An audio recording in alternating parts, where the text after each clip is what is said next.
이 말씀 사사기 2장 11절부터 23절입니다.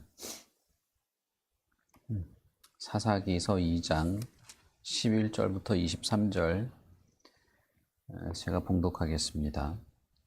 이스라엘 자손이 여호와의 목전에 악을 행하여 바알들을 섬기며 애굽 땅에서 그들을 인도하여 내신 그들의 조상들의 하나님 여호와를 버리고 다른 신들 곧 그들의 주위에 있는 백성의 신들을 따라 그들에게 절하여 여호와를 진노하시게 하였으되 곧 그들이 여호와를 버리고 바알과 아스타롯을 섬겼으므로 여호와께서 이스라엘에게 진노하사 노략하는 자의 손에 넘겨주사 그들이 노략을 당하게 하시며 또 주위에 있는 모든 대적의 손에 팔아 넘기심에 그들이 다시는 대적을 당하지 못하였으며 그들이 어디로 가든지 여호와의 손이 그들에게 재앙을 내리시니 곧 여호와께서 말씀하신 것과 같고 여호와께서 그들에게 맹세하신 것과 같아서 그들의 괴로움이 심하였더라.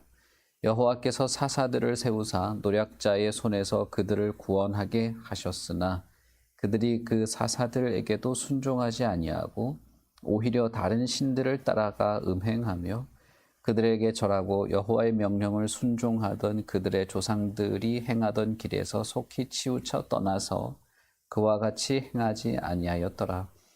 여호와께서 그들을 위하여 사사들을 세우실 때에는 그 사사와 함께 하셨고 그 사사가 사는 날 동안에는 여호와께서 그들을 대적의 손에서 구원하셨으니 이는 그들이 대적에게 압박과 괴롭게 함을 받아 슬피 부르짖음으로 여호와께서 그 뜻을 돌이키셨음이거늘 그 사사가 죽은 후에는 그들이 돌이켜 그들의 조상보다 더욱 타락하여 다른 신들을 따라 섬기며 그들에게 절하고 그들의 행위와 패역한 길을 그치지 아니하였으므로 여호와께서 이스라엘에게 진노하여 이르시되 백성이 내가 그들의 조상에게 명령한 언약을 어기고 나의 목소리를 순종하지 아니하였은즉 나도 여호수아가 죽을 때에 남겨둔 이방 민족들을 다시는 그들 앞에서 하나도 쫓아내지 아니하리니 이는 이스라엘이 그들의 조상들이 지킨 것 같이 나 여호와의 도를 지켜 행하나 아니하나 그들을 시험하려 함이라 하시니라.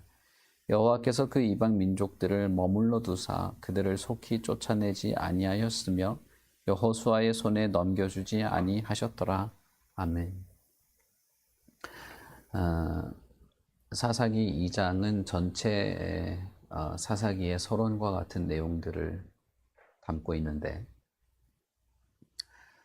하나는 하나님의 천사가 길갈에서부터 보기메까지 남과 북을 관통하면서 가나안의 민족들을 쫓아내지 않고 그냥 내버려 둔 것에 대한 책망을 하게 되는 내용이 있습니다.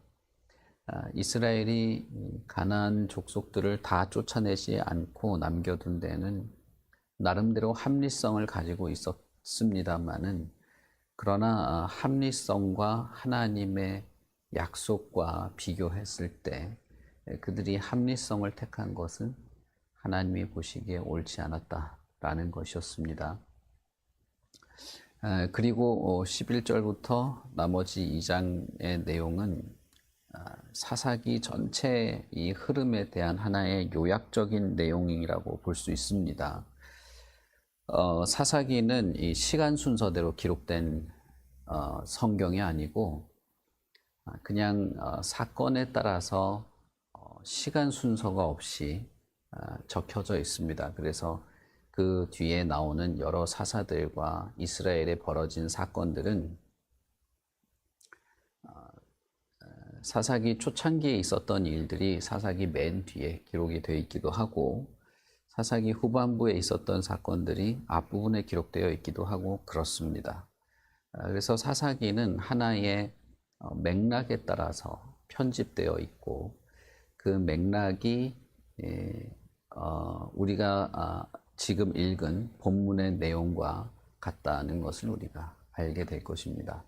시간 순서대로 이렇게 적었다면 여러 사건들이 이제 연달아 나오는 그런 일이었겠죠. 그러나 사사기는 그렇게 되어 있지 않고 이스라엘과 하나님과의 관계에서 어떻게 하나님이 역사하셨고 이스라엘은 어떤 모습으로 하나님 앞에 살았는가에 대한 내용들, 그리고 이스라엘이 하나님 앞에서 가졌던 여러 죄악들의 큰 어떤 몇 가지 주제들에 따라서 편집되어 있습니다. 이스라엘이 특별히 하나님 앞에서 보였던 온전하지 못한 모습들은 크게 세 가지라고 말씀을 드렸죠. 그 중에 한 가지는 하나님의 행사, 하나님의 약속들, 그리고 하나님의 행하신 일들을 잊었다는 것이었습니다. 그래서 앞부분에 여러 사사들이 이제 연달아 나오는데 이건 시간 순서는 아니고 어떤 주제에 따라서 여러 시간대에 있는 것들을 다 이렇게 수집을 해서 앞부분에 수록되어 있는 것인데 그것이 하나님을 잊은 상태, 하나님을 잊고 기억하지 않고 있는 상태가 앞부분에 나온다고 볼 수 있습니다.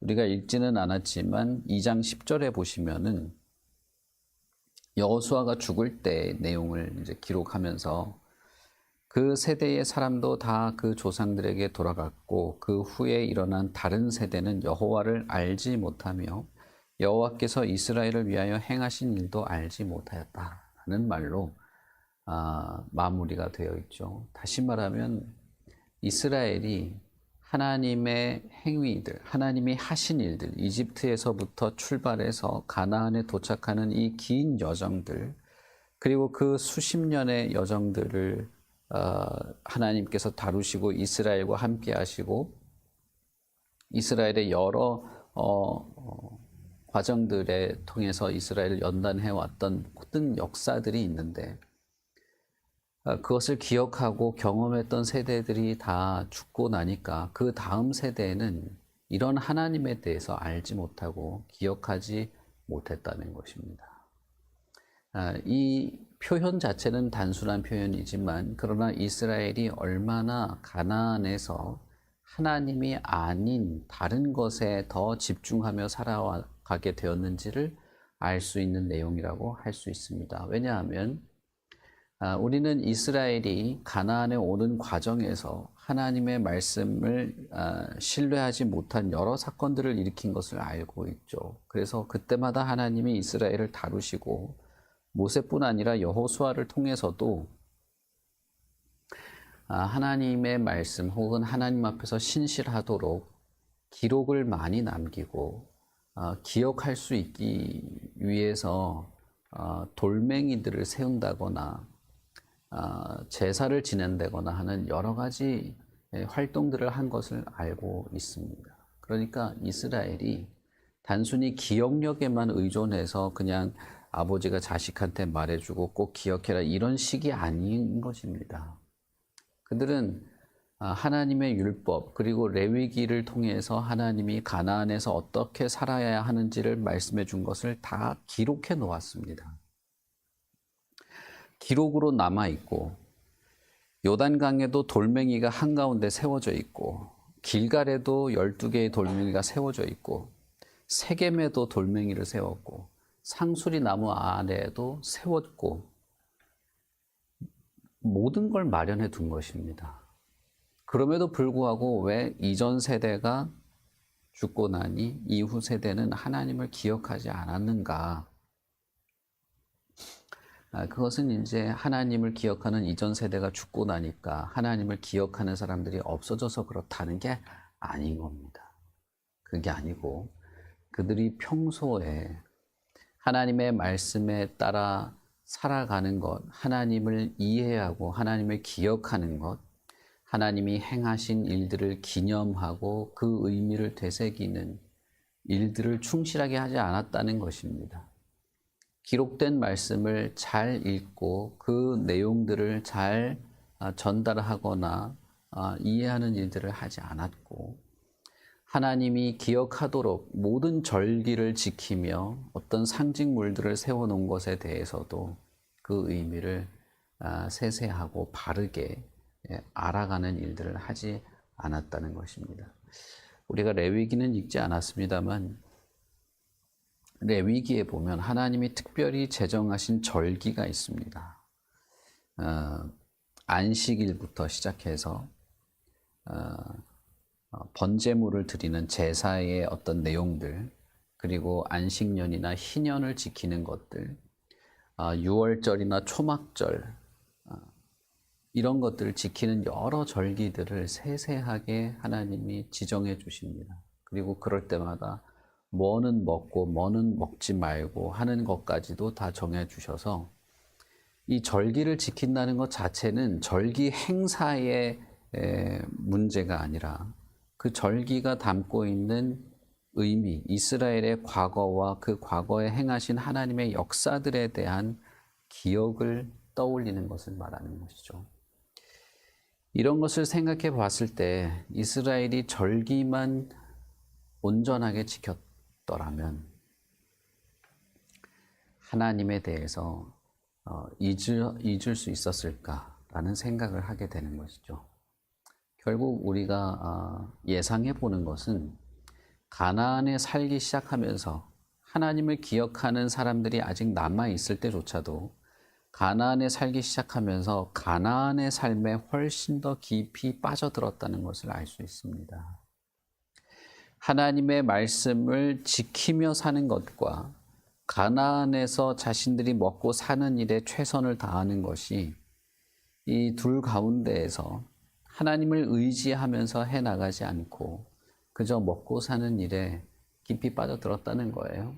자신의 인생의 어떤 목표, 내 삶의 어떤 그 의미들, 자신의 인생에서 자신이 즐기고 추구하고 얻고자 하는 것들에 훨씬 더 깊이 빠져들어서 하나님의 절기를 지키는 것, 예배를 하는 것, 기록된 말씀을 읽고 묵상하는 것들 등등은 하나의 요식 행위로 끝났다는 것입니다.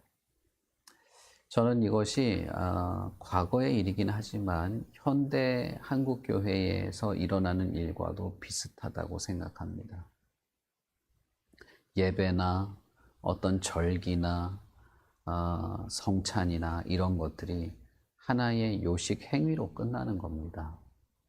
그래서 이 예배의 의미, 우리가 하나님을 부르는 것, 그리스도의 이름으로 기도하는 것, 성령의 충만한 은혜 속에서 하나님의 뜻을 세세히 살피고 하나님의 뜻에 입각해서 이 세상을 살아갈 방향을 따라가는 것들 등등을 하지 않고 예배라고 하는 형식에 빠지거나 어떤 절기라고 하는 형식에 빠지거나 하나님조차도 내 삶의 즐거움, 내 삶의 기쁨 혹은 내 삶의 어떤 행복이나 의미, 나라고 하는 인간의 인생의 어떤 지렛대 정도로만 생각하는 경향이 있는 것이죠.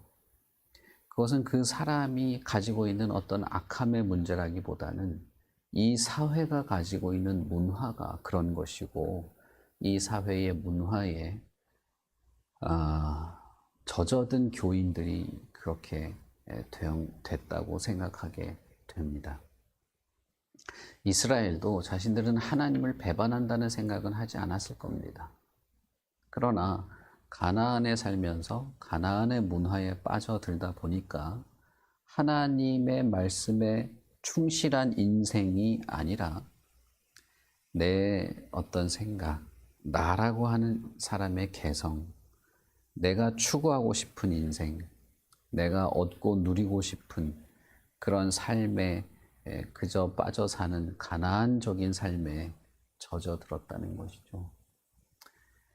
우리가 살고 있는 이 대한민국의 문화라는 것이 어떤 것입니까? 많은 미디어나 어떤 인터넷상에서 보여지는 많은 것들은 그냥 자기의 삶을 그냥 행복하게 살아가는 것이 최고인 것처럼 말하는 문화인 것을 알 수 있습니다. 어떤 면에서는 사람들에게 보여지는 것에 너무 깊이 빠져드는 것이 있기도 하고 많은 어떤 육아 관련된 여러 프로그램들이라든지 자신의 인생의 어려움을 대처하는 것에 대한 일이라든지 인생의 참된 의미라든지 이런 것에 대해서 이 사회가 가지고 있는 기본적인 어떤 방향은 당신이 인생의 주인이라는 것이죠. 그래서 이 옳은 것과 그른 것을 분별하여야 하고 참된 것의 어떤 의미를 찾는 것보다는 그저 당신이 마음이 편해지고 무슨 그 재능을 발휘하고 사람들과는 다른 독특한 개성들을 존중하고 이런 것에 훨씬 더 빠져 있습니다. 그래서 아이들에게도 예절과 옳은 것과 그른 것들을 가르치기보다는 내버려 두라는 식의 내용들을 하는 경우가 많고, 하나님께서 이 세상을 만드신 분명한 이유가 있기 때문에 한 인생이 이 땅에서 살아가게 되는 어떤 삶의 목적 같은 것이 있는 것인데, 그것을 이 세계가 하나님을 알지 못하는 상황 속에서 제시하는 어떤 그런 하나님 없는 그 철학들이죠. 그것들에 우리가 훨씬 더 익숙하게 접하여지게 된다는 겁니다. 그것이 가나안적인 삶의 모습이라고 할 수 있는 것이죠. 그래서 이스라엘은 언약도 있고 하나님의 율법과 계명도 있고 그것을 경험한 기존 세대들이 있음에도 불구하고 하나님을 잊었다는 평가를 받게 된 것입니다. 이스라엘이 그렇다고 해서 율법을 한 번도 읽지 않았는가? 그렇지 않죠. 안식일이나 여러 절기들을 지키지 않았는가? 그렇지 않습니다. 한 건 다 한 거죠. 그러나 그 안에 담긴 의미와 참된 인생의 방향들에 대해서는 깊이 새기지 않았던 것입니다. 그런 배경에서 11절부터 이어지는 내용들은 사사기 전체의 내용의 축약이고 하나의 요약적인, 다시 말하면 머릿말 같은 내용으로 되어 있고, 특별히 하나님을 잊은 것에 대한 어떤 내용들을 담고 있습니다. 그것은 이스라엘 자손들이 하나님 눈앞에서 악을 행하며 바알을 섬기는, 이방 신들을 섬기는 일들을 대범하게 하기 시작했다는 것입니다. 이것은 사사기 전체에서 멈추지 않는 일들입니다. 그런데 여기서 우리가 좀 눈여겨볼 것은 이런 이스라엘에 대해서 하나님은 어떻게 하셨는가라는 것입니다. 하나님은 그들에 대해서 하나님이 약속하신 대로 행하였다는 것이죠. 뒤에 보시면 여호와께서 그들을 이렇게 대적들의 손에 넘겨주시고 여호와께서 재앙을 내리시고 하는 내용들을 말하죠. 그런데 그것에 대해서 곧 여호와께서 말씀하신 것 같이, 여호와께서 그들에게 약속하신 것 같이 그렇게 했다는 것입니다. 다시 말하면 이스라엘이 하나님 앞에서 악을 행했다라고 하는 것은 하나님의 약속을 어겼다는 말이죠. 그리고 하나님과 맺은 약속에 충실하지 않고 자기 멋대로 했다는 것입니다. 그것에 대해서 하나님은 약속을 지키셨다는 거예요. 약속을 지켰다라고 할 때 축복을 내렸다는 뜻이 아닙니다. 약속을 지켰다고 할 때는 하나님이 약속한 대로 그들에게 재앙을 내렸다는 것이죠. 그렇다면 이 재앙은 단순한 심판 혹은 벌의 의미만 있는 것이 아니게 되는 것입니다. 약속대로 했다는 것은 결국은 하나님 편에서는 하나님과 이스라엘이 맺은 그 약속에 충실하셨다는 의미고, 하나님이 그렇게 약속에 충실하신 것은 분명한 의도와 목적이 있습니다. 그것은 무엇이냐면 그들을 회복시키려는 의도, 다시금 하나님의 약속을 기억하고 그 약속에 온전하도록 하시려는 의도가 있었습니다. 그래서 두 가지 면에서 그것을 강조하는데, 하나는 사사를 세우는 것입니다. 이스라엘이 자신들의 재앙 앞에서 부르짖고 여호와께 돌이키도록 하기 위해서 사사들을 세우시는 것이죠. 그래서 사사들이 있을 때는 이스라엘이 사사와 함께 했고, 여호와께서 그들을 대적의 손에서 구원하시는 것을 통해서 그들이 여호와께 돌이키도록 하십니다. 그것이 이제 18절에 있는 내용이죠. 그리고 또 하나는 그럼에도 불구하고 그들을 이 가나안을 그대로 내버려 두심으로써 그들이 이스라엘이 하나님의 뜻에 충실한지 아는지를 시험하는 시험 장치로 사용하셨다는 것입니다. 가나안 족속을 남겨둔 것은 이스라엘의 완악함 혹은 이스라엘의 어떤 잘못이었습니다. 그러나 그것을 하나님께서는 사용하십니다. 이방인을 사용하시기도 하고 이스라엘의 악을 사용하시기도 해서 이스라엘을 다루시는 회초리처럼 이스라엘을 다루시는 도구로 사용하시기도 하는 것이죠. 그래서 사사기 전체에서 우리가 볼 수 있는 이 하나님, 약속의 신실한 하나님은 이런 내용을 담고 있습니다. 약속에 충실하셔서 그들에게 재앙을 내리시고 그 재앙 때문에 이스라엘이 하나님께 부르짖을 때 사사를 세움으로써 이스라엘이 다시 하나님께 돌이키도록 하시되 가나안의 족속들을 완전히 없애버리지 않고 남겨두시는데 이것은 사실 이스라엘의 잘못이었죠. 그러나 그것을 하나님은 다른 의미로 이스라엘을 다루시고 시험하고 다시 온전케 하려는 도구로 하나님이 사용하신다는 것입니다. 그러니 이 사사기 전체에서 주인공, 이 모든 것들을 알고 움직이고 열심을 내고 최선을 다하는 분은 하나님이십니다. 하나님의 이러한 역사는 사사기뿐 아니라 여러 구약의 그리고 신약의 여러 상황 속에서도 우리는 알 수 있습니다. 이방인들을 그대로 남겨두는 것, 이스라엘의 대적들을 그대로 남겨두는 것, 그러나 그것이 오히려 하나님의 뜻을 이루고자 하는 것에 사용되는 일들, 우리가 흔히 말하는 하나님의 섭리들인 것이죠. 이스라엘의 조상이었던 야곱은 자신의 인생을 자신이 원하는 대로 개척해내려고 무척이나 수고하고 애를 썼던 사람입니다. 자신이 원하는 삶을 살아보려고 애썼을 때, 그러나 그것은 하나님의 목적과 어긋나는 경우가 많았죠.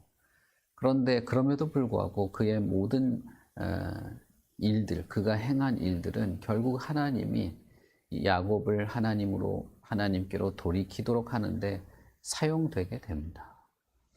그런 것처럼 이스라엘의 이 일들, 이스라엘의 여러 이런 잘못들은 그냥 하나님이 벌을 내리고 끝나는 것이 아니라 오히려 그것을 사용하셔서 이스라엘을 다루고 연단하는 그것이 되었다는 것이죠. 요셉의 형들이 요셉을 팔아넘겼지만 오히려 그것이 이스라엘을 큰 민족으로 이루게 하는 하나님의 뜻을 이루게 한 것처럼 하나님의 손길은 그런 것입니다. 하나님은 인간을 초월하여 계시고 우리의 욕망이나 우리의 죄악이나 우리의 탐욕을 초월하여 계신 분이고 무엇보다도 하나님은 하나님의 말씀, 자신의 약속, 하나님이 하신 일에 충실하시고 실패가 없고 실수가 없으신 분이시라는 것입니다. 이런 하나님 앞에서 우리는 그러면 어떠한 것이 마땅한 것인가? 만약에 우리가 하나님의 택함 받은 백성이 맞다면 우리는 이런 하나님을 알고 하나님께 우리는 충실하고자 해야 할 것입니다. 하나님의 말씀과 약속을 잘 이해하고 그 뜻을 따르며 하나님의 뜻을 깨닫는 것에 있어서 우리는 게을러서는 안 되는 것입니다. 우리가 살아가는 이 세상의 삶에 너무 깊이 빠진 나머지 하나님보다 이 세상의 문화의 추종자가 되어서도 안 될 것입니다. 그런데 그 모든 것이 우리가 반드시 해야 하는 것인데 그럼에도 불구하고 우리는 훨씬 더 중요한 이 한 가지에 대해서는 흔들림 없이 확고한 것을 가지고 있어야 됩니다. 그것은 무엇이냐 하면 하나님이 이 모든 것을 주도하고 주관하고 어쨌든 하나님의 택하신 백성에 대해서 하나님이 충실히 역사하신다는 것입니다. 우리는 그런 하나님 때문에 하나님의 뜻에 따르는 것이죠. 그런 하나님이 있기 때문에 하나님의 말씀과 하나님의 계명들에 온전하려고 하는 것입니다. 내가 이렇게 온전히 하고 내가 노력하고 했으니까 하나님이 당연히 나한테 내가 원하는 것을 이루어 줘야 된다는 것이 아니고, 하나님이 이토록 하나님의 말씀과 자신의 계획에 충실하신 분이기 때문에 그런 하나님의 백성인 나도 하나님에게 충실해야 한다는 거예요. 단순히 벌을 받고 싶지 않아서, 내가 손해 입고 싶지 않아서 그런 정도가 아닌 겁니다. 그건 너무 유치하고 초등적인 거죠. 그러나 어쨌든 여러분, 우리는 최선을 다해야 합니다. 하나님의 말씀과 계명들을 늘 읽고 깨닫고 그것에 대한 깊이를 찾아가는 일을 해야 합니다. 그리고 우리에게 주어진 삶에 하나님의 뜻에 합당한 삶에 충실해야 합니다. 그런데 그렇게 할 때조차도 우리는 우리의 악이나 우리의 잘못이나 우리의 실수조차도 하나님의 뜻을 이루시는 도구로 사용하는, 모든 것을 초월하여 계시는 주관자이신 하나님이 있다는 사실을 우리는 기억해야 돼요. 우리는 그 하나님을 따르는 겁니다. 우리는 그 하나님 앞에 충실할 약속을 가진 자들이고, 우리는 그렇게 그리스도 안에서 택함 받은 자들이 되는 것이죠. 그러니 어떤 면에서는 우리는 하나님이 우리를 반드시 하나님의 거룩하신 뜻에 합당하게 이끌어 갈 것을 믿는 것입니다. 때때로 우리가 잘못하더라도, 때때로 우리에게 악이 있더라도 하나님은 우리를 쳐서 재앙에 빠뜨려서라도 우리를 온전히 돌이키시려는 그런 열심을 내시는 하나님이시다는 것을 기억할 수 있는 겁니다. 우리는 그런 하나님을 믿고 하나님의 말씀에 충실하고자 하는 것이죠. 그러니 우리는 이 하나님의 백성이라고 이 땅을 살아가는 우리는 기꺼이 하나님께 충실하고 신실하는 것이 나을 것입니다. 그리고 반드시 하나님께서 우리를 선히 이끌어 가실 것이다. 하나님의 백성답게 이끌어 갈 것이라는 것을 믿고 하나님께 충실하며 살아가는 것이죠. 오늘 우리가 또 새로운 한 주를 시작하게 될 때 우리는 이 대한민국이라고 하는 세계 사회에 젖어들게 될 겁니다. 그러나 하나님의 백성인 것, 우리가 하나님의 백성인 것, 그리고 하나님은 어떤 상황에서도 하나님의 뜻을 실천하시고 우리를 향하여 열심으로 일하시는 분이시라는 것을 기억하고 하나님 앞에 충실할 수 있기를 바랍니다. 비록 그렇게 하지 못하더라도 하나님은 우리를 이끌어 갈 것입니다. 다만 우리가 그 안에서, 그 과정에서 하나님 앞에 범죄하지 않는 것이 훨씬 낫겠죠.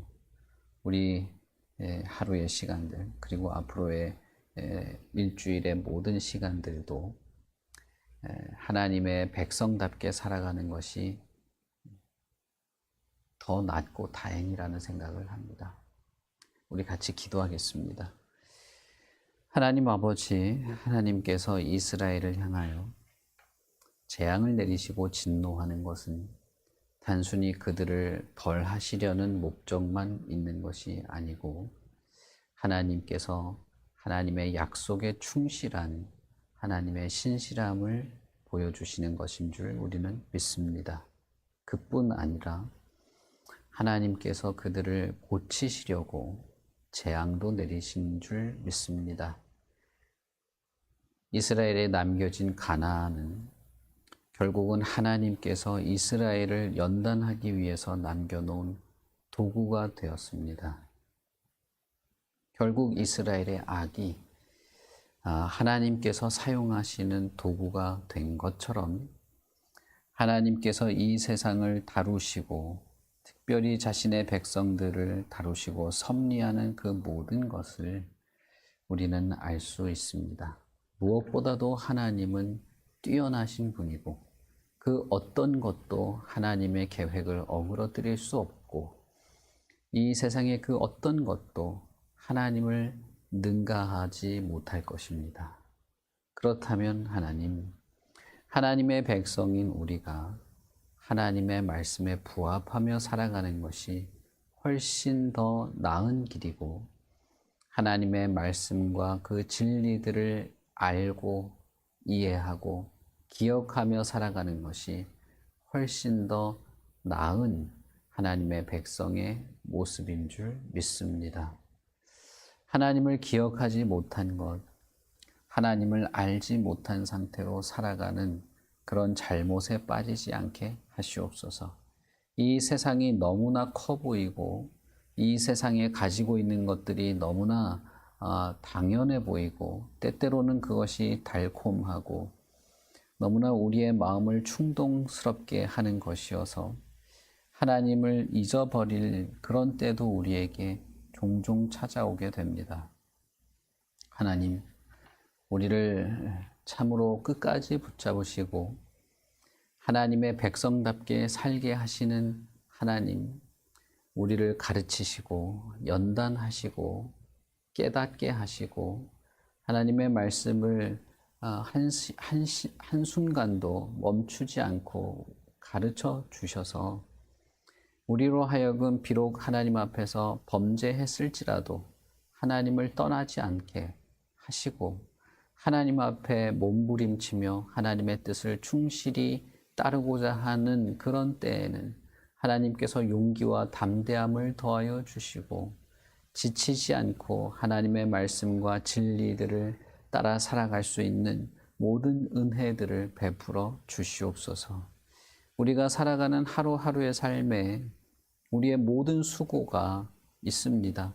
그러나 그럼에도 불구하고 하나님이 그 모든 것 위에 섭리하고 계신 것을 또한 생각합니다. 그래서 우리는 하나님을 의지하며 살아갑니다. 하나님을 의지하며 순종합니다. 하나님을 의지하며 말씀도 묵상합니다. 하나님을 의지하며 죄와 싸우고 하나님을 의지하며 우리의 욕망과 욕구보다 하나님의 거룩한 뜻을 실천하기를 애쓰며 살아갑니다. 그러니 아버지 하나님, 어떻게 하든 하나님의 백성들을 도우시고 하나님의 교회를 도우시고 하나님의 그 모든 하나님의 능력을 동원하셔서라도 거룩한 하나님의 교회와 성도들의 삶을 선히 이끌어가 주시옵소서. 오늘 하루의 모든 시간 우리가 만나며 대화하며 행하는 모든 일들 하나님께서 동행하여 주시고 우리가 허망한 것에 빠지지 않도록 지켜 주시옵소서. 감사합니다. 예수님 이름으로 기도합니다. 아멘. 하늘에 계신 우리 아버지여, 이름이 거룩히 여김을 받으시오며 나라 임하옵시며 뜻이 하늘에서 이룬 것 같이 땅에서도 이루어지이다. 오늘날 우리에게 일용할 양식을 주옵시고 우리가 우리에게 죄 지은 자를 사하여 준 것 같이 우리 죄를 사하여 주옵시고 우리를 시험에 들게 하지 마옵시고 다만 악에서 구하옵소서. 내게 나라와 권세와 영광이 아버지께 영원히 있사옵나이다. 아멘.